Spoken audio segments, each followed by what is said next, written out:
स्वागत है आप सभी का एसएनपी ईडू केयर में। और अभी हम लोग पृष्ठ रसायन यानी कि सरफेस केमिस्ट्री का कुछ इम्पोर्टेंट ऑब्जेक्टिव क्वेश्चन करने जा रहे हैं। तो आपके सामने एक क्वेश्चन दिख रहा है, बड़ा प्यारा सा क्वेश्चन है। क्वेश्चन कह रहा है कि इसमें से कौन विसमांगी उत्प्रेरण है। हेट्रोजीनियस कैटालाइसिस का ये जो जितने भी ऑप्शन आपको दिख रहा है ना, 1 2 3 4, इसी में से पूछा है किसमें से विसमांगी हेट्रोजीनियस कैटालाइसिस कौन है। देखो मेरे प्यारे बच्चों, बड़ा आसान सा तरीका है। होमो मतलब सेम, जीनियस मतलब ऐसे होता है थ्रू आउट। अब यहाँ क्या मतलब है, यहाँ मतलब ये है जैसे हम एक रिएक्शन लिख रहे हैं, ठीक है प्यारे बच्चों। जैसे देखिए नाइट्रोजन गैस है, हाइड्रोजन से रिएक्शन किया, वो भी गैस है, आपस में दोनों रिएक्शन करके बनाया अमोनिया। का बनाया उससे हमको कोनो फर्क नहीं पड़ता है, कुछ भी बनाए डूब के मर जाए, हमको उससे मतलब है नहीं। इस रिएक्शन में जो हम कैटलिस्ट डालेंगे, उत्प्रेरक डालेंगे बाबू, वो है लोहा। लोहा से मार के कपार नहीं फोड़ना है, लोहा है। और ये है सॉलिड, ठोस। अब अगर आप गौर से देखिएगा तो ये इसको हम बोलते हैं अभिकारक, रिएक्टेंट, और ये है कैटलिस्ट, उत्प्रेरक। अगर आप नजरें मिला के देखोगे तो क्या पाओगे कि ये दोनों है गैस और ये है सॉलिड। सर ये तो अलग अलग फिजिकल स्टेट में है, भौतिक अवस्था में है, तो हो गया ना काम। अगर रिएक्टेंट, अभिकारक और उत्प्रेरक, कैटलिस्ट, दोनों की भौतिक अवस्था, दोनों की फिजिकल स्टेट बाबू अलग अलग होता है, तब हम इसे बोलते हैं हेट्रोजीनियस कैटालाइसिस। क्या बोलते हैं बाबू? Heterogeneous catalysis, विसमांगी उत्प्रेरण।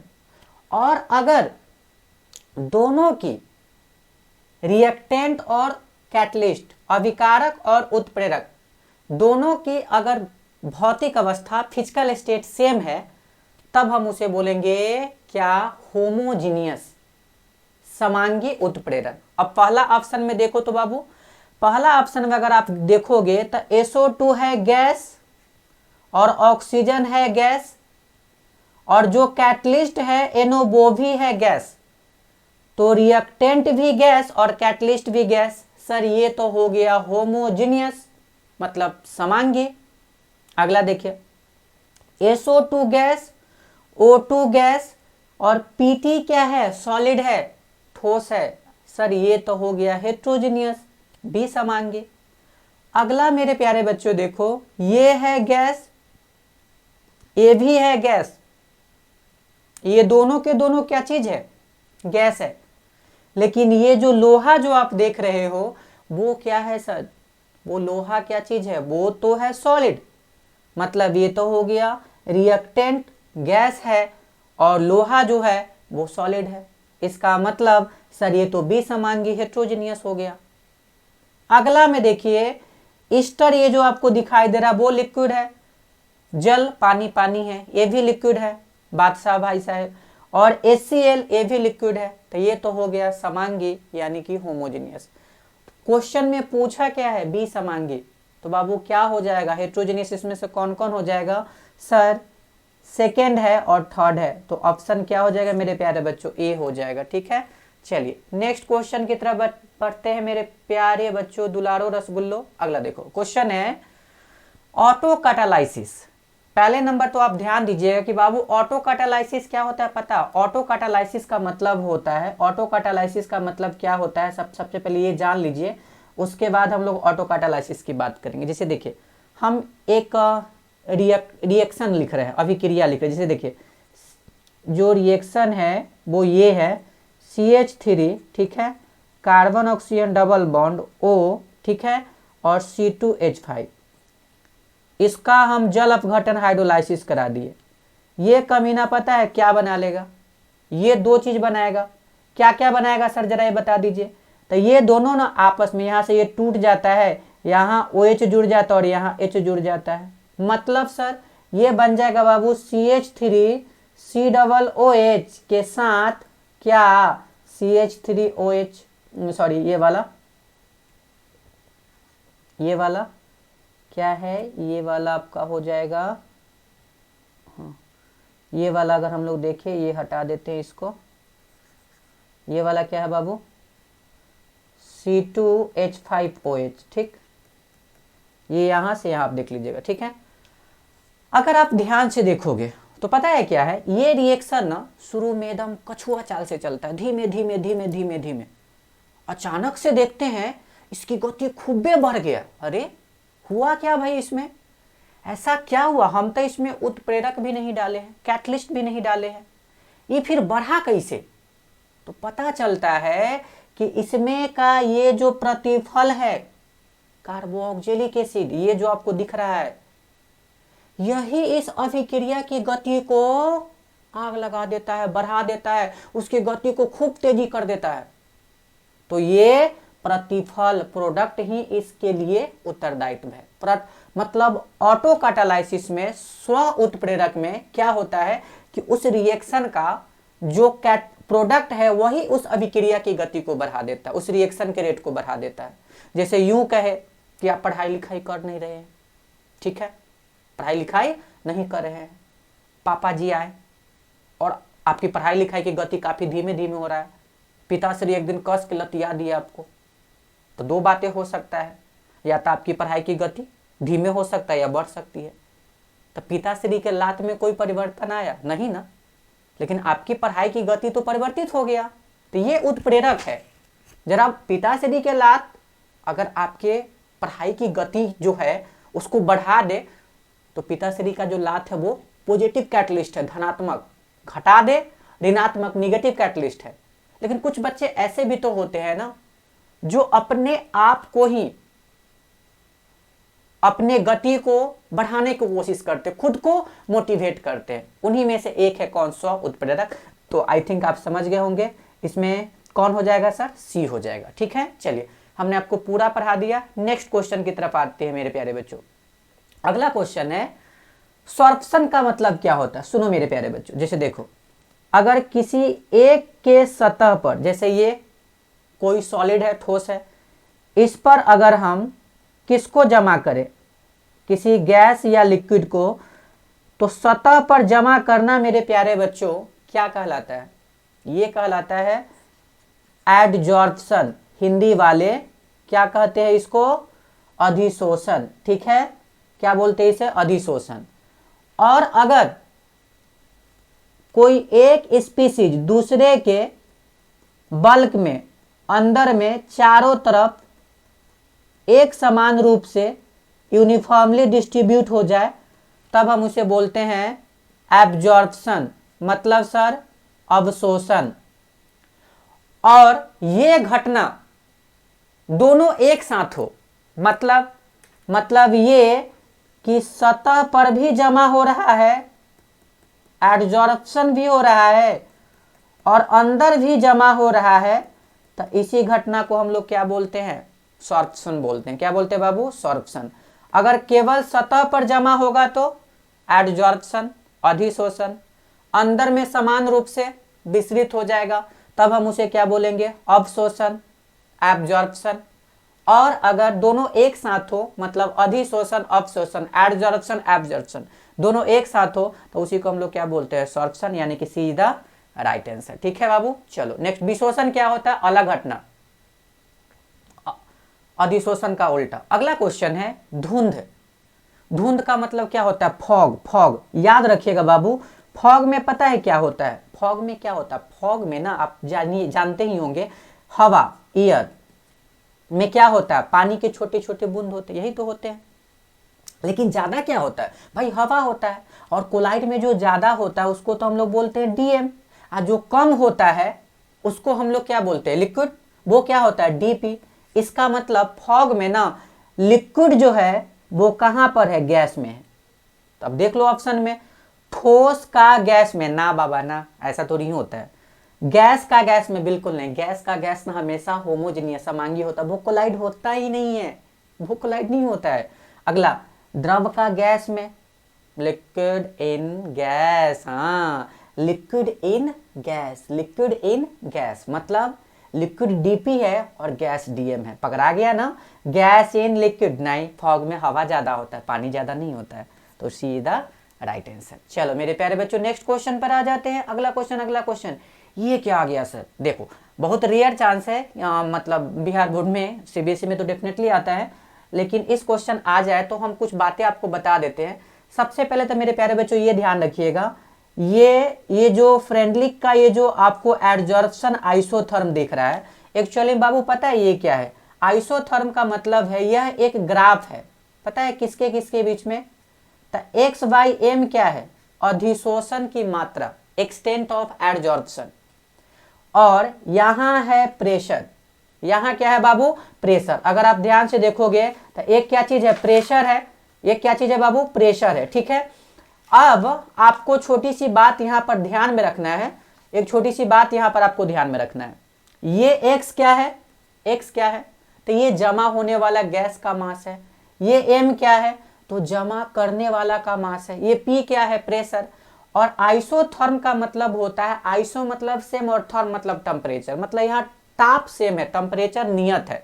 तो जब फ्रेंडलुक ने ग्राफ खींचे ना तो कुछ ग्राफ ऐसा आया मेरे प्यारे बच्चों।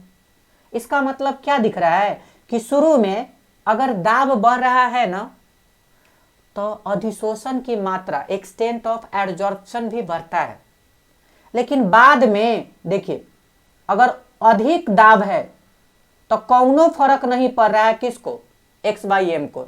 देखिए कांस्टेंट है, मतलब इन्होंने इन सभी केसों को मिलाकर एक फार्मूला बना दिए मैथमेटिकली, और वो फार्मूला क्या है बाबू? तो एक्स बाई एम बराबर के पी के पावर 1/n, यही फार्मूला बनाए थे। एक्स बाई एम बराबर के पी के पावर 1/n। अब कहिए कि एक्स क्या है? तो जो गैस जमा होता है उसका मास ऑफ एडजॉर्बेंट। एम क्या है? जमा करने वाला का मास, एडजॉर्बेंट का मास।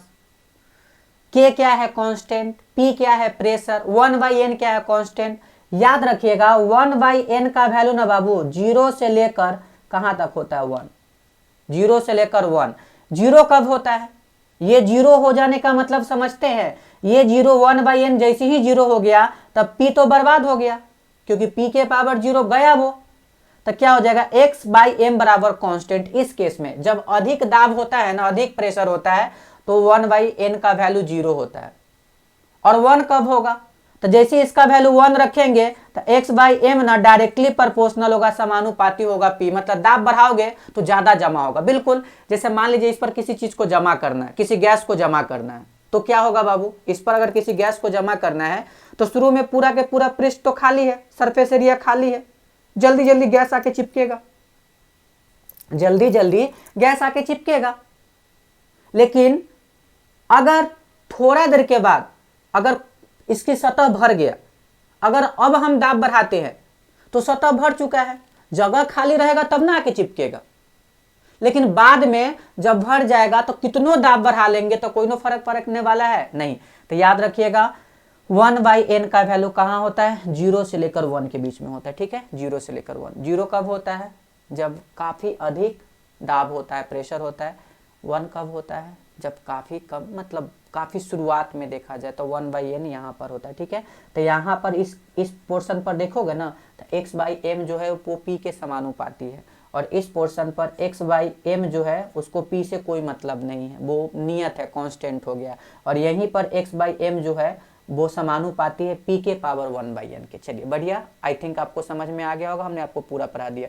नेक्स्ट क्वेश्चन देखो बाबू, नेक्स्ट क्वेश्चन क्या है कि क्वेश्चन पूछा है कि प्रोटेक्टिंग पावर। देखो हम आपको पहले ही बता चुके हैं मेरे प्यारे बच्चों, आप ध्यान में रखिएगा कि आपको याद रखना है कि ये जो आपका कौन सा 2 तरह के सॉल्व होते हैं, मतलब कोलाइड होते हैं। कौन कौन?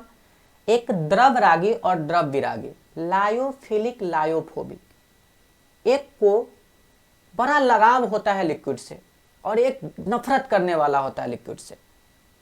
तो कहने का मतलब ये है कि लायोफिलिक जो होता है, द्रव रागी जो होता है, वो अधिक अस्थाई होता है, वो आसानी से नीचे नहीं बैठ सकता है, क्योंकि डीपीडीएम में बहुत अधिक एफिनिटी लगाव होता है। लेकिन अगर उसी दूसरी तरफ बात करें तो लायोफोबिक जो है वो आसानी से लिक्विड में, पानी में घुलना पसंद नहीं करता, उसको पानी से डर लगता रहता है, लिक्विड से डर लगता रहता है, इसलिए इसका नाम है लायोफोबिक। लायो मतलब लिक्विड, फोबिक मतलब हैटिंग, डर लगता है उसको पानी से। और लायोफिलिक मतलब, लायो मतलब लिक्विड, फिलिक मतलब लविंग।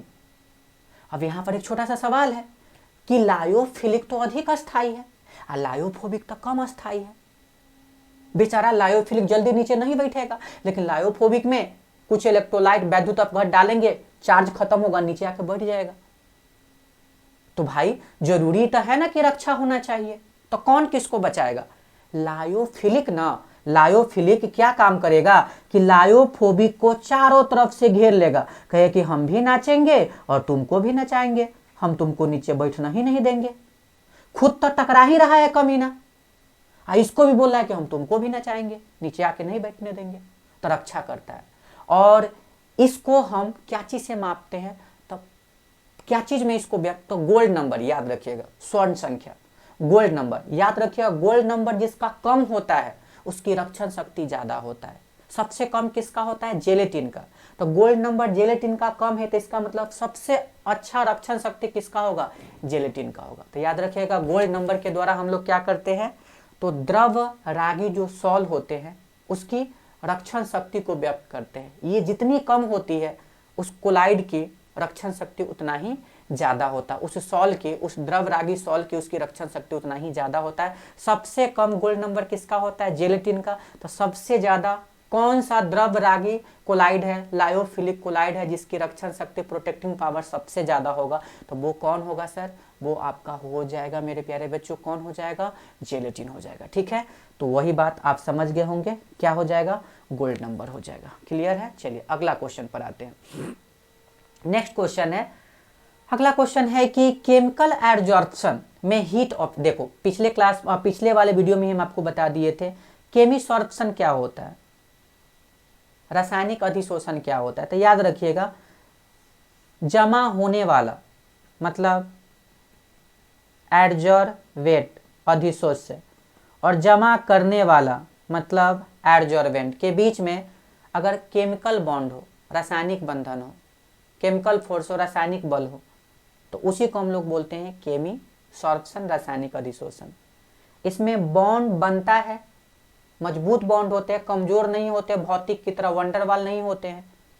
तो याद रखिएगा भौतिक में 20 से 40 एनर्जी, क्योंकि यहाँ ये एक्सोथर्मिक प्रोसेस है, उष्मा क्षेपी प्रक्रिया है, तो यहाँ उष्मा का उत्सर्जन होगा, तो वहाँ 20 से 40। और यहाँ पर याद रखिएगा, यहाँ जो आपको दिख रहा है 30 से 240, नहीं मेरे प्यारे बच्चों, 30 से 240 नहीं होता, 80 से 240 होता है। याद रखिएगा, इसमें से कोई भी ऑप्शन सही नहीं दिख रहा है, इसका सही ऑप्शन क्या हो जाएगा? 80 से 240 हो जाएगा। ठीक है, चलो आगे बढ़ते हैं, नेक्स्ट क्वेश्चन की तरफ आते हैं। नेक्स्ट क्वेश्चन क्या है?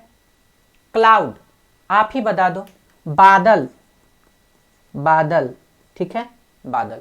अब बादल वो क्या बोलते हैं, फिल्म की बात नहीं कर रहे हम लोग जिसमें बॉबी देओल है, उसकी बात नहीं हो रहा है। बादल या घोड़ा का भी नाम नहीं बोल रहे हैं, वो बादल जो बोलते हैं ना, बरसों रे मेघा मेघा मेघा मेघा, वही वाली बात है। तो बादल में, क्लाउड में क्या होता है बाबू? आपको पता है कि वहां पर ना पानी की छोटी छोटी बूंद कहाँ पे रहता है? पानी की छोटी छोटी बूंद जो होती है वो हवा में रहता है, यानी कि लिक्विड द्रव जो है वो कहाँ पे रहता है? वायु यानी कि एयर में। तो ये डीएम हो गया और ये डीपी हो गया। अब इसमें खोज लीजिए, ठोस का गैस में मिश्रण। छी छी, बादल में ठोस कहाँ? सोच अगर बादल में ठोस हो जाता तब ऊपर से रोड़ा मारता और तुम लोग नीचे से मारता कि रुक जा।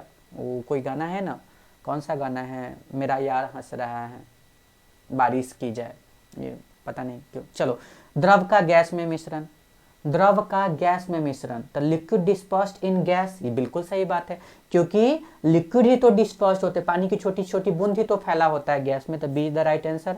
द्रव का ठोस में नहीं, ठोस तो होगा ही नहीं, ठोस अगर हो जाएगा तब क़यामत मच जाएगा। ठीक है, आई थिंक अब समझ गए होंगे, नहीं दिख रहा होगा तब दिख जाएगा। चलो नेक्स्ट क्वेश्चन देखो तो बाबू, कह रहा है निम्नलिखित में से कोलाइडी कणों का आकार है। देखो बाबू याद रखिएगा, कोलाइडी कणों की अगर आकार की अगर हम लोग बात करें तो एक छोटी सी बात हमेशा याद रखिएगा, कोलाइडी कणों का जो आकार होता है 1 नैनोमीटर से लेकर 1000 नैनोमीटर के बीच में होता है, ध्यान में रखिएगा। अगर 1 नैनोमीटर से कम है तो वो ट्रू सॉल्यूशन है, वास्तविक विलयन है, ठीक। और 1000 नैनोमीटर से ज़्यादा है तो वो निलंबन यानी कि सस्पेंशन बालू पानी है। ट्रू सॉल्यूशन वास्तविक विलयन का मतलब वही चीनी पानी, ग्लूकोज पानी, अल्कोहल पानी, ये सब। अब कोलाइड की बोला है तो कोलाइड कहाँ, 1 नैनोमीटर से 1000 नैनोमीटर, और नैनोमीटर मतलब क्या, चलाओ ना, नैनो से बांध रहे, वही वाली बात है। तो नैनोमीटर मतलब जानते हो बाबू कितना होता है, 10⁻⁻⁹। तो 1 नैनोमीटर मतलब 10⁻⁻⁹ मीटर से 1000 नैनोमीटर, तो 1 नैनोमीटर में 10⁻⁹, तो 10⁻⁹ में 1000 से मल्टीप्लाई कर देंगे बाबू, कितना हो जाएगा, 10⁻⁻6 मीटर हो जाएगा। मतलब 10⁻⁹ मीटर से 10⁻⁻6 मीटर, लेकिन यहाँ तो सेंटीमीटर में है, तो क्या बात का दिक्कत है भाई, चेंज कर लेते हैं ना। 10⁻, कितना है मेरे प्यारे बच्चों, मीटर में है ना ये, तो एक काम करते हैं ना, 1 मीटर में कितना सेंटीमीटर, 100, तो मीटर को सेंटीमीटर में बदलने के लिए 100 से गुना कर देंगे, तो 10⁻⁹ इंटू 100 कितना हो जाएगा, 10⁻⁻7, इसमें गुना करेंगे तो 10⁻⁻4, तो 10⁻⁻4 से 10⁻⁻4 से अगर हम लोग देखें तो कितना हो जाएगा, 10⁻⁻7, 10⁻⁻4 से देखें तो कितना हो जाएगा, 10⁻⁻7 हो जाएगा, यानी कि सीधा राइट आंसर। नेक्स्ट क्वेश्चन पर आ जाओ बाबू। कोलाइड में देखो, अभी तो पढ़ा दिए हैं, अब जल्दी टिक कर दो, क्या हो जाएगा, 1 से लेकर 1000 नैनोमीटर, ठीक है। नेक्स्ट क्वेश्चन जरा देखो बाबू, निम्न में से जल विरागी, याद रखिएगा, हाइड्रोफोबिक वैसे कोलाइड जिसमें डीपी और डीएम के बीच में या तो लगाव बिल्कुल नहीं होता है या थोड़ा मोड़ा होता है, बहुत कम एफिनिटी होता है, बहुत कम लगाव होता है। इन शॉर्ट में बोल सकते हैं कि वैसे कोलाइड जिसको पानी से क्या होता है, डर लगता है। हाइड्रो मतलब पानी होता है, वाटर होता है, और फोबिक मतलब क्या होता है, डर लगना। स्टार्च ना बाबू, ये तो लायोफिलिक है, ये द्रव रागी है, इसको मुहब्बत है, प्यार मुहब्बत है पानी से। आजकल ठंडा के दिन में तो किसी को भी नहीं है। जेलेटिन बिल्कुल है, ये भी लायोफिलिक है, द्रव रागी है ये। गोंद बिल्कुल है। गोल्ड सॉल्ना, याद रखिएगा, धातु और उसके जो सल्फाइड होते हैं, धातु और उसके जो सल्फाइड होते हैं वो हमेशा क्या होते हैं, जल विरागी होते हैं। तो आपका आंसर क्या हो जाएगा, डी हो जाएगा मेरे प्यारे बच्चों, ठीक है। नेक्स्ट क्वेश्चन की तरफ आते हैं। नेक्स्ट क्वेश्चन क्या है, नेक्स्ट क्वेश्चन कह रहा है ठोस पदार्थ पर किसी द्रव का परिक्षेपण क्या कहलाता है। सुनो, मतलब liquid on solid, dispersion of liquid, मतलब बाबू ये डीपी है और ये डीएम है, ये डीपी और ये डीएम है। अब जरा याद करो कुछ याद है आपको, हम सोल के बारे में बताए थे। देखो सोल में क्या होता है पता है आपको, सॉलिड इन लिक्विड होता है, सॉलिड इन लिक्विड होता है, मतलब डीपी और डीएम। ना बाबा ना, ये तो नहीं है, ये तो गया। जेल में क्या होता है, जेल कैदी वाला जेल नहीं है। जेल में क्या होता है, तो कैदी होता नहीं, ये जेल वो नहीं है, एक प्रकार का कोलाइड, टाइप ऑफ कोलाइड ही है। इसमें पता है क्या होता है, इसमें लिक्विड जो होता है वो डीपी होता है और सॉलिड जो होता है वो डीएम हो जाएगा। तो यही आंसर। सर पायस में क्या होता है, तो पायस में क्या होता है तुम ही लोग बता दो, लिक्विड होता है। क्या होता है, लिक्विड होता है। आगे बढ़ जाए बाबू, नेक्स्ट क्वेश्चन की तरफ जाते हैं। और फोम में क्या होता है, सोचो फोम में क्या होता है। फोम जो साबुन उबुन से बनाते हो उसमें क्या होता है, तो आपको पता है हवा में कौन फंसा रहता है। अगर आप लोग फोम को ध्यान से देखोगे तो फोम में क्या होता है, थोड़ा दिमाग लगा लो। फोम में अगर आप पता चलेगा तो फोम में ज्यादा क्या होता है, देखते हैं पानी का जो बूंद होता है, पानी का बूंद देखे हो ना सब, पानी के बूंद में क्या होता है, गैस होता है उसके अंदर में, और लिक्विड, गैस लिक्विड। चलो आगे बढ़ जाए, नेक्स्ट देखते हैं हम लोग। नेक्स्ट क्वेश्चन में जरा देखो तो ध्यान से बाबू। नेक्स्ट क्वेश्चन आप सभी को दिख रहा है। नेक्स्ट क्वेश्चन में क्या है, नेक्स्ट क्वेश्चन में है द्रव विरोधी कोलाइड, लायोफोबिक। अब सुनो, ये तो बात ऑलरेडी बता चुके हैं। लायोफोबिक ये जैसे कौन हो गया, जैसे ये हो गया H2H3 धातु के सल्फाइड, CDS, Sb2H3, ये सब गोल्ड सॉल, सिल्वर सॉल, ये सब कॉपर सॉल, ये सब लायोफोबिक है, इसको पानी से डर लगता है। अब इसमें क्या प्रॉब्लम है, ये जैसे मान लीजिए गोल्ड सॉल को बनाना है तो हम लोग गोल्ड को किसी डीएम में डाल के बनाएंगे। मान लो कि कोई भी डीएम है, तो गोल्ड को जब डीएम में डाल दोगे और तुम सोचो कि फिर से दोबारा डीएम को अलग कर दे, गोल्ड को अलग कर दे, तो ये बड़ा बेकार, ये संभव नहीं है। अब गोंद को पानी में डालोगे तो अलग किया जा सकता है, लेकिन गोल्ड को पानी में डाल दोगे या किसी डीएम में डाल दोगे, उचित डीएम जिसमें वो डिस्पर्स्ड होना पसंद करता है उसमें डाल दोगे तो ये संभव है कि हम उसे दोबारा। रिवर्सिबल का मतलब क्या होता है, किसी रिएक्शन के आगे जाके पीछे आ जाए। अगर तुम लायोफोबिक कोलाइड को रिवर्सेबल करना पसंद तभी करोगे जब हम तुमको बोलेंगे क्या कि ये कागज ले, इसे जला और जो राख बनता उससे फिर कागज बना ले, या ये दूध ले, इससे दही बना और फिर दही से दूध बना ले। ये तुम काम कर लोगे तो तुम महान इंसान हो जाओगे। ये तो संभव है नहीं। इसका मतलब क्या, वही कहानी है जैसे दूध से दही, कागज को जलाएंगे तो राख बनेगा, तो वो सब क्या है, इरिवर्सिबल। उसी तरह से होता है बाबू, क्या हो जाएगा, इरिवर्सिबल। ठीक है। हाइड्रोसॉल क्या होता है, तो वैसे एक प्रकार का कोलाइड ही होता है जिसमें डीएम मतलब ज्यादा मात्रा में जो होता है वो कौन होता है सर, पानी होता है। एक्वासॉल भी से बोलते हैं। कोलाइड है, बिल्कुल कोलाइड है। कोलाइड पहले क्या होता है एक बार बता दो। कोलाइड एक विसमांगी हेट्रोजीनियस होता है। ठीक है, कोलाइड हेट्रोजीनियस होता है, विसमांगी होता है, जिसमें कणों के आकार, साइज ऑफ पार्टिकल्स 1 नैनोमीटर से लेकर बाबू 1000 नैनोमीटर के बीच में होता है। एग्जाम्पल दूध भी है, रक्त भी है, धुआं भी है, यानी कि डी द ऑल आंसर। इसका आंसर क्या हो जाएगा, डी हो जाएगा। नेक्स्ट क्वेश्चन की तरफ बढ़ जाए मेरे प्यारे बच्चों। अगला देखिए फिर आ गया क्या, जल रागी।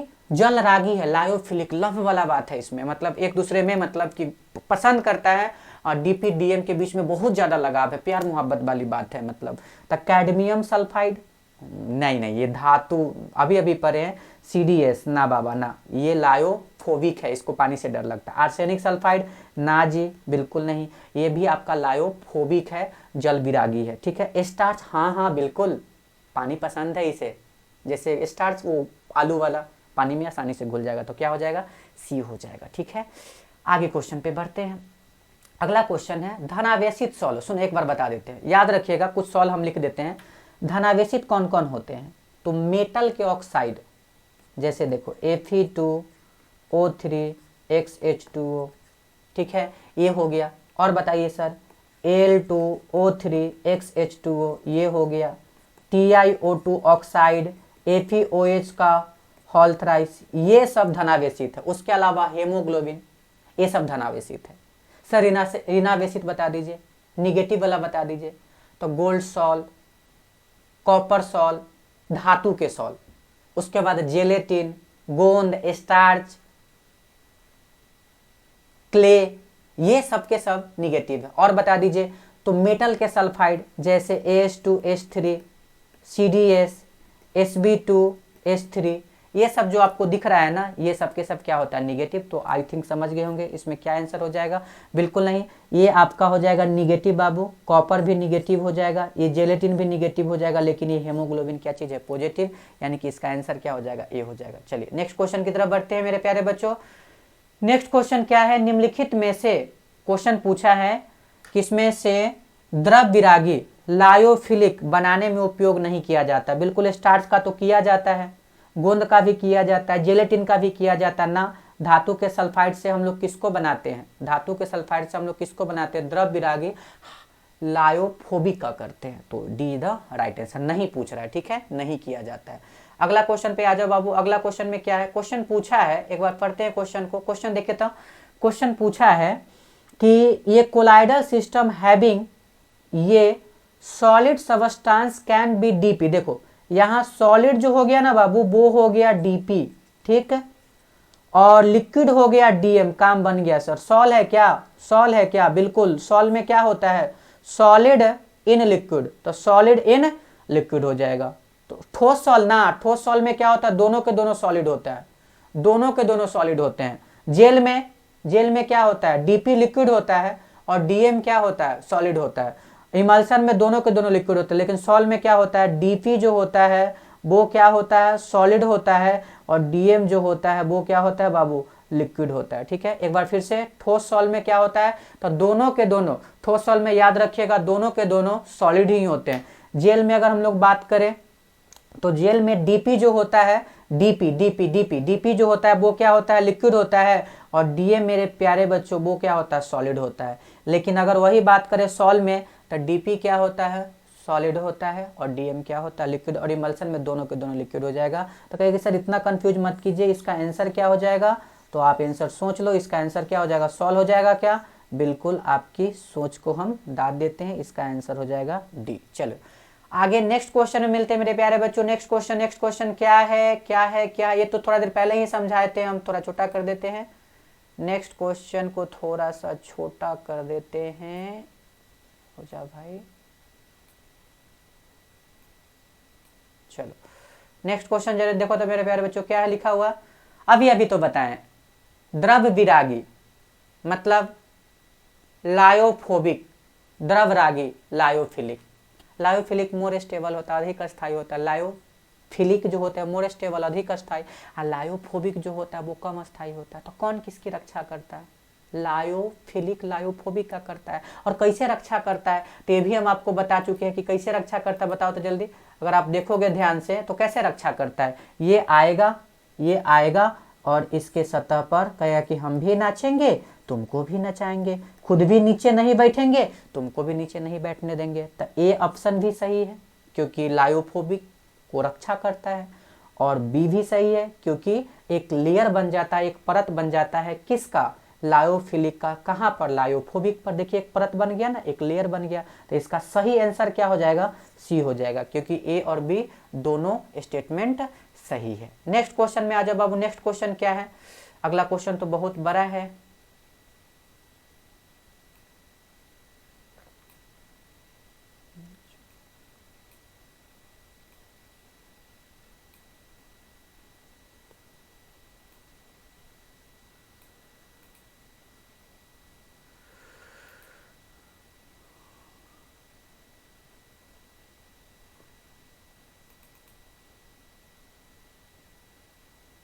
चलिए अगला क्वेश्चन में है, ध्यान से देखिए।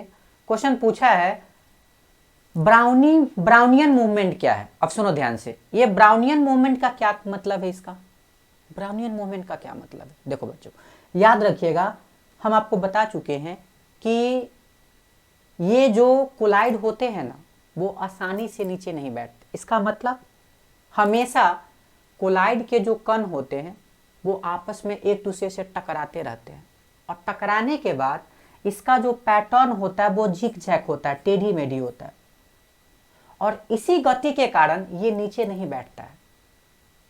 कोलाइड अगर नीचे नहीं बैठता है, सेटल डाउन नहीं होता है, तो उसमें पता है सबसे बड़ा रिस्पॉन्सिबल कौन होता है, उत्तरदायित्व कौन होता है? ये ब्राउनी गति। क्या है ये गति?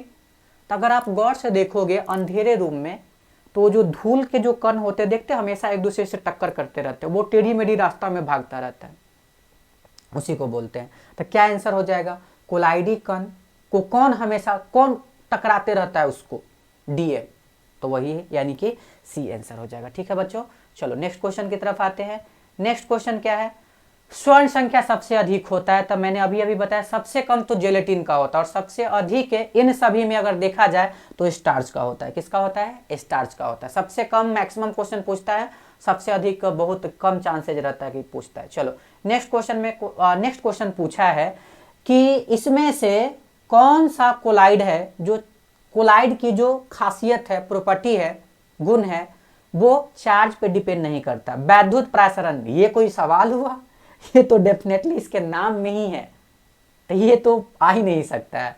इलेक्ट्रोऑस्मोसिस, ऑस्मोसिस में क्या होता है तो आपको पता ही है। इसमें ना कौन पास करते हैं? विलायक के कण, सॉल्वेंट। यहाँ डीएम पास करेगा, किससे? एक मेम्ब्रेन से। किधर से किधर?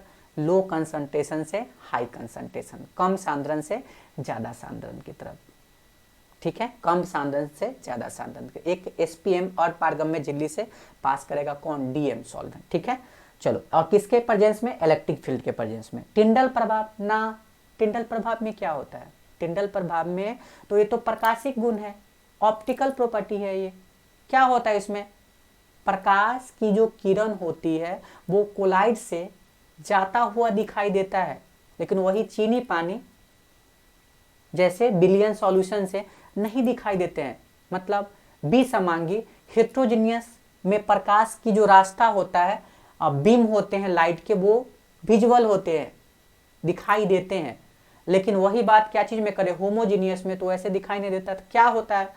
तो जब कोलाइड के पार्टिकल से कौन लाइट जब टकराते हैं तो उसका स्कैटरिंग हो जाता है। The scattering of light by colloidal particle, कोलाइडी कणों के द्वारा प्रकाश की प्रकीर्णन की घटना को ही हम लोग क्या बोलते हैं, टिंडल प्रभाव बोलते हैं। और इसका एग्जाम्पल आकाश का नीला रंग दिखना, ये सब ठीक है।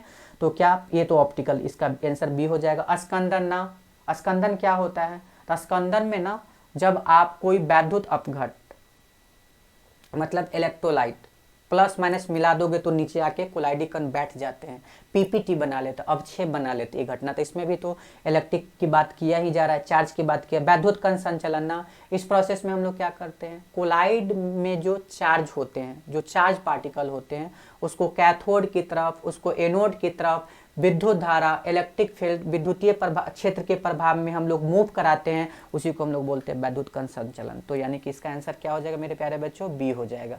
नेक्स्ट क्वेश्चन क्या है, अब ये क्वेश्चन अच्छा है, याद रखिएगा, ये क्वेश्चन पूछ सकता है। ये देखो, सबसे पहले इस तरह के क्वेश्चन को करने का तरीका होता है कि जो कोलाइड दिया गया है वो कैसा है। तो याद रखिएगा, ये जो कोलाइड आपको दिया गया है ना, ये क्योंकि सल्फाइड है, और मैं अभी अभी बताया है कि सल्फाइड जो होते हैं वो निगेटिव होते हैं। अब निगेटिव को नीचे बैठाने के लिए रूल कहता है कि ज्यादा से ज्यादा पॉजिटिव डालो। तो अगर आप इसमें देखोगे तो ये टूटेगा तो Na प्लस Cl माइनस एक ही प्लस, ये टूटेगा तो K प्लस Cl माइनस एक ही प्लस, लेकिन ये टूटेगा तो Ba2 प्लस होता है, ठीक है, क्योंकि ये ग्रुप 2 का एलिमेंट है, बेटा मांगे कन्या सुंदर बाप, ठीक है। और ये एल्युमिनियम पर Al3 प्लस है। तो जरा सोचो, इस निगेटिव को बैठाने के लिए ज्यादा से ज्यादा पॉजिटिव वाले आयन को डालेंगे, तो कौन हो जाएगा, Al3, ठीक है, क्लियर हो गया। चलो अगला क्वेश्चन, मतलब ज्यादा से ज्यादा पॉजिटिव होना चाहिए। अगला क्वेश्चन जरा देखिए तो, कोलाइड विलयन क्वेश्चन पूछा है कि इसमें कोलाइडल जो सॉल्यूशन है, कोलाइडी जो विलयन है, उसको शुद्धिकरण करने का मेथड बताइए। तो देखो, स्कंदन ना, इसमें तो हम लोग कोलाइडिकल को पीपीटी में अवक्षेप में बदलते हैं, उसको नीचे सेटल डाउन करा देते हैं। वैद्युत कण संचलन ना, अभी अभी बताया, इसमें कोलाइडी जो चार्ज पार्टिकल होते हैं वो मूव करते हैं, माइग्रेट करते हैं किसके तरफ, इलेक्ट्रोड की तरफ, कैथोड एनोड की तरफ, किसके प्रभाव में, इलेक्ट्रिक फील्ड के प्रभाव में। तो ऐसा तो बिल्कुल नहीं है। प्रासरण बिल्कुल नहीं, ये इसमें डीएम पास करता है, परिक्षेपण माध्यम पास करते हैं, विलायक सॉल्वेंट पास करते हैं, किधर, लो कंसंट्रेशन से हाई, कम सांद्रण से ज्यादा सांद्रण की तरफ, किससे होकर, तो एसपीएम और पारगम्य झिल्ली से होकर। लेकिन अपोहन बिल्कुल, इस मेथड में हम लोग क्या काम करते हैं ना, कि एक जैसे ये मान लेते, इसमें हम लोग एक बैग में एसपीएम से ही बना होता है और पारगम्य झिल्ली, इसमें हम गंदा कोलाइड को डालते हैं, ठीक है, गंदा कोलाइड को डालते हैं, और इसमें हम लगातार पानी को सप्लाई करते रहते हैं। और पानी डालने के कारण क्या होता है, इसमें डिफ्यूजन होता होगा। अब इस डिफ्यूजन होने के कारण इसमें का जो गंदगी है वो पानी के साथ मिल जाता है और पानी से बाहर हो जाता है, इसमें कोलाइड बच जाता है, ठीक है। तो ये कौन सा आंसर हो जाएगा, सी द राइट आंसर, ठीक है। चलिए अगला क्वेश्चन, नेक्स्ट क्वेश्चन की तरफ आते हैं बाबू। द्रव द्रव में परिक्षेपण कहलाता, अभी तो बताए हैं। सॉल क्या होता है बाबू, सॉल में फिर दोबारा बता रहे हैं, सॉल में सॉलिड जो होता है ना वो डीपी होता है, और लिक्विड जो होता है ना वो डीएम होता है, ठीक है। उसके अलावा फ्रोथ में बता चुके हैं, फ्रोथ में क्या होता है, गैस। अगर आप फ्रोथ की बात करोगे तो फ्रोथ देखो हमेशा याद, ये कंफ्यूज मत करना, एरोसोल में, एरोसोल जो होता है, एरोसोल में उसमें हमेशा डीएम कौन होता है, गैस होता है। इन चीज़ों को ध्यान में रखिएगा, इन चीज़ों को आपको ध्यान में रखना है। चलिए उसके अलावा अगर हम लोग पायस की बात करें तो आपको पता है लिक्विड लिक्विड लिक्विड लिक्विड, जैसे मिल्क हो गया, ये सब आपका एरोसॉल, ये ऑलरेडी बता चुके थे। इसका आंसर क्या हो जाएगा, सी हो जाएगा, ठीक है। द्रव द्रव में क्या कहलाता है, पायस कहलाता है। नेक्स्ट क्वेश्चन की तरफ आ जाते हैं। अभी देखो, अब क्वेश्चन क्या पूछा है, क्वेश्चन पूछा है कि highly effective substance for the coagulation of positive sol. अब देखो, मतलब धनात्मक सॉल है आपके पास, तो धनात्मक को बैठाने के लिए ज्यादा से ज्यादा ऋणात्मक ऐड करेंगे, ये तो टूटेगा तो Cl माइनस मिलेगा, Mg2 प्लस और SO4 2 माइनस। एल्युमिनियम का 3 होता है तो फॉस्फेट का भी 3 होता है, ये देखो। और ये जब तोड़ोगे तो यहाँ पर FeCN6 पर कितना आ जाएगा, बोलिए 4 माइनस। अभी आप ही देख लो, क्लोरीन पर 1, सल्फेट पर 2, फॉस्फेट पर 3, और इस ग्रुप पे टोटल कितना है, 4। तो सबसे ज्यादा प्रभावी कौन हो जाएगा, ए हो जाएगा। कौन हो जाएगा, ए हो जाएगा। चलिए नेक्स्ट क्वेश्चन की तरफ आते हैं। नेक्स्ट क्वेश्चन क्या है? नेक्स्ट क्वेश्चन है कि क्लाउड, बादल, मिस्ट, कोहरा, फॉग, धुंध, ये सब ना गैस, द्रव गैस कोलाइड एयरसोल है। तो धुआं किस प्रकार का? तो धुआं में तो आपको पता है, धुआं में क्या होता है, कार्बन के छोटे छोटे कण कहाँ पे रहते हैं? हवा में। तो सॉलिड डीपी है। सॉलिड क्या हो गया? डीपी, ठोस हो गया डीपी। और गैस क्या हो गया? गैस की अगर हम लोग बात करें तो वो क्या हो गया? डीएम, क्योंकि धुआं में गैस ज्यादा होता है और ठोस के कण, कार्बन के जो कण होते हैं वो कम होते हैं। तो ये क्या हो जाएगा आपका? यानी कि ये हो जाएगा ठोस और गैस, ठोस और गैस। तो इसमें देख लीजिए कौन हो जाएगा? ठोस और गैस। ठोस और नहीं, मैंने गलत ऑप्शन टिक कर दिया बाबू। गैस, गैस द्रव तो हो ही नहीं सकता है, द्रव गैस हो ही नहीं सकता है, गैस ठोस नहीं, ठोस जाता, कौन हो जाएगा? ए हो जाएगा, बिल्कुल ए हो जाएगा, ठोस और गैस की बात है। नेक्स्ट क्वेश्चन पर आ जाते हैं बाबू। नेक्स्ट क्वेश्चन क्या है जरा देखिए तो। अगला क्वेश्चन में पूछा है कि पहले तो ये देख लो कि ये कौन सा कोलाइड है। तो अगर आप ध्यान से देखोगे तो ये जो आपको दिख रहा है, ये यहाँ देखो एजी है, आई है, एजी प्लस है। तो दोनों में कॉमन क्या है? एजी। एजी पे कौन सा चार्ज? प्लस। तो ये धनात्मक सॉल है, पहले तो ये पता कर लिया। अब धनात्मक को बैठाने के लिए हम लोग को क्या चाहिए? अधिक से अधिक ऋण आयन चाहिए। धनात्मक को बैठाने के लिए ना आने चाहिए, ऋणात्मक चाहिए, और जिसकी वैलेंसी संयोजकता ज्यादा हो। तो यहाँ सोडियम का 1 है लेकिन सल्फर का 2 है, सोडियम का 1 है लेकिन फॉस्फेट का 3 है, सोडियम का 1 है लेकिन सल्फेट का 2 है, और क्लोरीन का -1 है। तो अगर आप इसमें देखोगे तो सबसे ज्यादा स्कंदन मान, सॉरी स्कंदन क्षमता, शक्ति सबसे ज्यादा इसी का है। लेकिन यहाँ वो नहीं पूछा है, यहाँ पूछा स्कंदन मान। क्या होता है स्कंदन मान? तो याद रखिएगा, कोएगुलेटिंग वैल्यू जो होता है वो कोएगुलेटिंग पावर के उल्टा होता है। मान ये बताता है कि कम से कम कितना किसी भी इलेक्ट्रोलाइट वैद्युत अपघट का मिलीमोल पर लीटर में अमाउंट चाहिए ताकि किसी भी कोलाइड को 2 घंटे में नीचे बैठाया जा सके, मतलब उसका कोएगुलेशन कराया जा सके। तो याद रखिएगा ये उल्टा हो जाएगा। तो इसमें अब वो खोजो जिसका कोएगुलेटिंग पावर, स्कंदन शक्ति सबसे कम हो, क्योंकि उसकी कोएगुलेटिंग वैल्यू सबसे ज्यादा हो जाएगा। तो कौन हो जाएगा? डी हो जाएगा। ठीक है, नेक्स्ट क्वेश्चन की तरफ आते हैं मेरे प्यारे बच्चों। नेक्स्ट क्वेश्चन में क्या है? नेक्स्ट क्वेश्चन में है निम्नलिखित में से, क्वेश्चन पूछा है कि इसमें से कोलाइड बनाने में किसका इस्तेमाल किया जाता है? तो याद रखिएगा ओस्टवाल ना, इससे हम लोग क्या बनाते हैं? HNO3। हमेशा याद रखिएगा हैबर प्रक्रिया के द्वारा हम लोग अमोनिया बनाते हैं। संपर्क विधि, कॉन्टेक्ट विधि के द्वारा, लेड चैम्बर विधि के द्वारा हम लोग H2SO4 को बनाते हैं। ओस्टवाल के द्वारा HNO3 बनाते हैं। वान वार्कल जो मेथड जो आप देख रहे हो, इसके द्वारा हम लोग हॉफनियम, एक प्रकार का प्यूरिफिकेशन, शुद्ध करने का मेथड है, जिसमें हम लोग जिरकोनियम, हॉफनियम, टाइटेनियम ये सब का इस्तेमाल करते हैं। ठीक है, जिरकोनियम, टाइटेनियम ये सब का इस्तेमाल करते हैं शुद्ध करने में। ठीक है, और ब्रेडिंग आर्क मेथड, हाँ, इस मेथड के द्वारा हम लोग कोलाइड को बनाते हैं। और कौन कौन से कोलाइड बनते हैं? तो गोल्ड बनते हैं, सिल्वर बनते हैं, प्लेटिनियम का कोलाइड बनते हैं। ठीक है, मोन विधि ना, मोन विधि के द्वारा हम लोग निकेल को शुद्ध करते हैं। किसको शुद्ध करते हैं? निकेल को शुद्ध करते हैं। तो ये प्यूरिफिकेशन है, ये भी प्यूरिफिकेशन है। ये जिरकोनियम और टाइटेनियम का प्यूरिफिकेशन, शुद्धिकरण करते हैं, इसके द्वारा निकेल का करते हैं। ओस्टवाल के द्वारा HNO3 यानी कि नाइट्रिक एसिड बनाते हैं। यहाँ पर सही आंसर क्या हो जाएगा? सी हो जाएगा। चलो नेक्स्ट क्वेश्चन देखते हैं। नेक्स्ट क्वेश्चन में क्या है? एरोसॉल।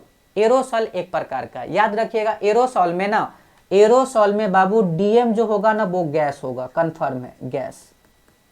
तो कहीं ऐसा डीपी क्या होगा? तो सुनो, डीपी जो है वो लिक्विड भी हो सकता है, वो लिक्विड भी हो सकता है और वो गैस भी हो सकता है। गैस, अब ध्यान सुनो, दिमाग लगाना, डीएम यहाँ गैस हो गया। कुछ याद हमेशा रखिएगा, एक्वासॉल में डीएम होता है वाटर, पानी। बेंजोसॉल में डीएम होता है बेंजीन। ठीक है, उसके अलावा अगर हम लोग बात करें, अल्कोसॉल में डीएम होता है अल्कोहल, और एरोसॉल में डीएम होता है गैस यानी कि वायु, एयर, वायु, गैस, ये होते हैं। अब इसमें डीपी कौन होगा? तो गैस तो हो ही नहीं सकता। क्यों नहीं हो सकता है? क्योंकि गैस गैस कोलाइड होता ही नहीं है। तो कौन हो जाएगा? तो सॉलिड हो सकता है और लिक्विड हो सकता है। अब इसमें देखते हैं, ठोस गैस में परिक्षिप्त रहता है, solid in dispersed in gas, तो यहाँ गैस तो है, liquid is dispersed in liquid, ये ऑप्शन नहीं होगा, ठोस ये लिक्विड ये भी नहीं होगा क्योंकि गैस होना चाहिए, और ये भी नहीं होगा, तो ए इज द राइट आंसर। ठीक है, चलो अगला क्वेश्चन देखते हैं। नेक्स्ट क्वेश्चन क्या है, दूध एक उदाहरण है, आपको पता है दूध झाग का, बिल्कुल नहीं, पायस का, हाँ बिल्कुल पायस है, और कैसा है, वाइल इन वाटर। ठीक है, जल में तेल। अगला जेल, बिल्कुल नहीं, सॉल, बिल्कुल नहीं, ये सब हम आपको ऑलरेडी पीछे बता चुके हैं। नेक्स्ट क्वेश्चन की तरफ आ जाते हैं, जल में साबुन की सांद्रता उच्च होने पर, याद रखिएगा साबुन में ना दो पार्ट होते हैं, साबुन में बाबू दो पार्ट होते हैं, एक वैसे भाग होते हैं जो, साबुन का फॉर्मूला क्या होता है, C17H35 COON, यही होता है ना। तो ये जो कार्बन वाला भाग है ना, इसको पानी से डर लगता है, ये हाइड्रोफोबिक है, जल विरागी है। लेकिन ये वाला जो भाग है आयन वाला, उसको पानी से लगाव है। तो जब हम इसे पानी में मिलाते हैं और इसकी सांद्रता कम होती है, लो कंसंट्रेशन होता है, तो बिल्कुल ये प्लस माइनस में टूट जाता है, मतलब नॉर्मल इलेक्ट्रोलाइट होता है, मतलब सामान्य वैद्युत अपघट होता है। लेकिन ये धीरे धीरे इकट्ठा हो जाते, एकत्रित हो जाते हैं, ये ऐसा 100 को जोड़ लेते हैं, तो वही बन जाता है एसोसिएट, आपस कोलाइडी आकार के बन जाते हैं, ये इकट्ठा होकर एकत्रित होकर, तो इसी को हम लोग बोलते हैं एसोसिएट कोलाइड या मिसेल्स बोलते हैं। ठीक है, बहुआण्विक मल्टीमॉलिक्यूलर ना, इसमें बहुत सारे मॉलिक्यूल्स आपस में जुड़कर एक कोलाइडी आकार बनाते हैं, जैसे सल्फर सोल, गोल्ड सोल। सहचरी हो गया, बृहद ना, ये प्रोटीन ये सब होता है, स्टार्च होता है, जिसको किसी उचित डीएम में मिला देते हैं, बड़े बड़े अणु वाले, मतलब मॉलिक्यूल्स वाले ये कोलाइड होते हैं। द्रवरागी ऐसा कुछ भी नहीं। चलिए नेक्स्ट क्वेश्चन की तरफ देखते हैं। अगला क्वेश्चन क्या है बाबू, हाँ, नदियां और समुद्र के मिलने के स्थान पर, याद रखिएगा होता क्या है ना कि नदी में बहुत सारे गंदगी होते हैं, बहुत सारे गंदगी, बालू ये सब बहुत सारे गंदगी होते हैं, और जब नदी का पानी बहुत सारे गंदगी लेकर जाती है कहां पर, समुद्र में, सी में, तो सी में होते हैं नमक NaCl प्लस और माइनस। तो जब नदी और समुद्र एक दूसरे से मिलेगा, नदी और समुद्र जब एक दूसरे से मिलेगा तो धीरे धीरे क्या हो जाएगा, कोएगुलेशन, अस्कंदन, नीचे बैठता चला जाएगा, और वहीं पर एक डेल्टा का निर्माण होता है, क्योंकि नदी में बहुत सारा कोलाइडी पार्टिकल्स है जिस पे चार्ज होते हैं, और समुद्र में भी, सी वाटर में भी Na+Cl-, तो वो आपस में एक दूसरे को अट्रैक्ट करेंगे, जमा करेंगे, इकट्ठा करेंगे, एसोसिएट होंगे, और वो क्या हो जाते हैं, बैठ जाते हैं। तो ये कौन सी घटना हो जाएगा, अस्कंदन हो जाएगा।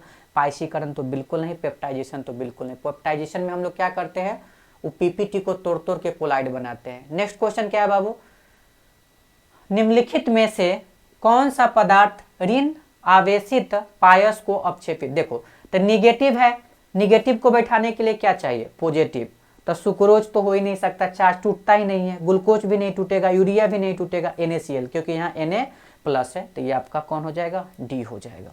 नेक्स्ट क्वेश्चन की तरफ देखते हैं बाबू। नेक्स्ट क्वेश्चन क्या है, टिंडल इफेक्ट, ऑलरेडी हम लोग डिस्कशन कर चुके हैं। टिंडल इफेक्ट हमेशा किस में होता है, हेट्रोजीनियस में, मतलब सस्पेंशन, निलंबन और कोलाइड में। तो सस्पेंशन बिल्कुल नहीं प्रदर्शित करता है, तो ये तो करता है, ये भी इमल्सन एक प्रकार का कोलाइड ही है। शर्करा ना बाबा ना, ये बिल्कुल नहीं करता, याद रखिएगा, क्योंकि ये होमोजीनियस है, समांगी मिश्रण। तो राइट आंसर क्या हो जाएगा, सी हो जाएगा। स्वर्ण सॉल्ट तो बिल्कुल कोलाइड है। नेक्स्ट क्वेश्चन बाबू देखो, अगला क्वेश्चन दिख रहा है, क्वेश्चन पूछ रहा है कि देखो ये एक्चुअली में क्या बनाने का प्रोसेस है, ये वाला जो आप देख रहे हो ये क्या बनाने का प्रोसेस है, तो बाबू ये जो है ना लेड चेम्बर प्रोसेस है, जिसमें हम लोग H2SO4 बनाते हैं। तो यहाँ जो कैटलिस्ट होता है ना वो NO होता है, याद रखिएगा। संपर्क विधि में कॉन्टेक्ट प्रोसेस में PT या V2O5 होता है, लेकिन यहाँ पर कौन होता है, NO होता है। ठीक है, PT बता ही दिए। कॉपर एक प्रकार का वर्धक प्रमोटर होता है। जब हम लोग वनस्पति वायल, मतलब वेजिटेबल वायल से वेजिटेबल घी बनाते हैं, वहाँ पर कैटलिस्ट निकेल होता है, उत्प्रेरक, और वहाँ पर वर्धक यानी कि प्रमोटर एक्टिवेटर कौन होता है, CO। और Fe तो जानते हैं हैबर्ट प्रोसेस में कैटलिस्ट होता है, जहाँ पे प्रमोटर MO होता है। कोलाइड में कितने फेज होते हैं, बड़ा आसान सा क्वेश्चन है, 2 फेज होते हैं, एक DP होते हैं और दूसरा कौन होते हैं, DM होते हैं। एक डिस्पर्स्ड फेज और दूसरा डिस्पर्सन मीडियम। जैसे दूध में बात करें तो फैट और वाटर, तो फैट क्या है, डीपी है, और वाटर क्या है, डीएम क्या है। धुआं में बात करें तो कार्बन के पार्टिकल डीपी है और हवा क्या चीज़ है, डीएम है। नेक्स्ट क्वेश्चन देखो जरा बाबू क्या है, अभी अभी बताए हैं कि एसोसिएटेड कोलाइड क्या है। तो वो कोलाइड जो लो कंसंट्रेशन पर नॉर्मल इलेक्ट्रोलाइट होते हैं, कम सांदन पर सामान्य वैद्युत अपघट होते हैं, लेकिन जैसे जैसे इसकी कंसंट्रेशन बढ़ता रहता है, हाई कंसंट्रेशन पर ये आपस में इकट्ठा होकर कोलाइड बन जाते हैं, जुड़कर कोलाइड बन जाते हैं, एसोसिएट होकर कोलाइड बन जाते हैं, कोलाइडी आकार के हो जाते हैं। उसी को बोलते हैं जैसे साबुन अपमार्जक। तो क्या हो जाएगा, दोनों हो जाएगा, दोनों यानी कि ए और बी। नेक्स्ट क्वेश्चन देखो बाबू, अगला क्वेश्चन अभी अभी हम आपको बता चुके हैं कि गोल्ड नंबर अगर कम होगा तो प्रोटेक्टिंग पावर ज्यादा होगा। अब देखिए ए का गोल्ड नंबर ये है, ये बी का है, ये सी का है, ए का ये है, ये बी का है, ये सी का है और डी का है। तो प्रोटेक्टिंग पावर जो होता है, प्रोटेक्टिंग जो पावर होता है वो उल्टा होता है किसके, गोल्ड नंबर के। तो जिसका गोल्ड नंबर कम होगा उसका प्रोटेक्टिंग पावर सबसे ज्यादा होगा। तो इसमें सबसे गोल्ड नंबर कम किसका है, बी का, तो उसका प्रोटेक्टिंग पावर सबसे ज्यादा होगा। तो यानी कि एक ही ऑप्शन तो दिख रहा है, एक ही ऑप्शन तो दिख रहा है और तो कोई दिख ही नहीं रहा है। और सबसे गोल्ड नंबर इसका ज्यादा है डी का, तो सबसे कम यानी कि बी हो जाएगा। चलो बढ़िया बाबू, चलिए नेक्स्ट क्लास में मिलते हैं, तब तक के लिए आप सब अपना ध्यान रखें, अपना का ख्याल रखें।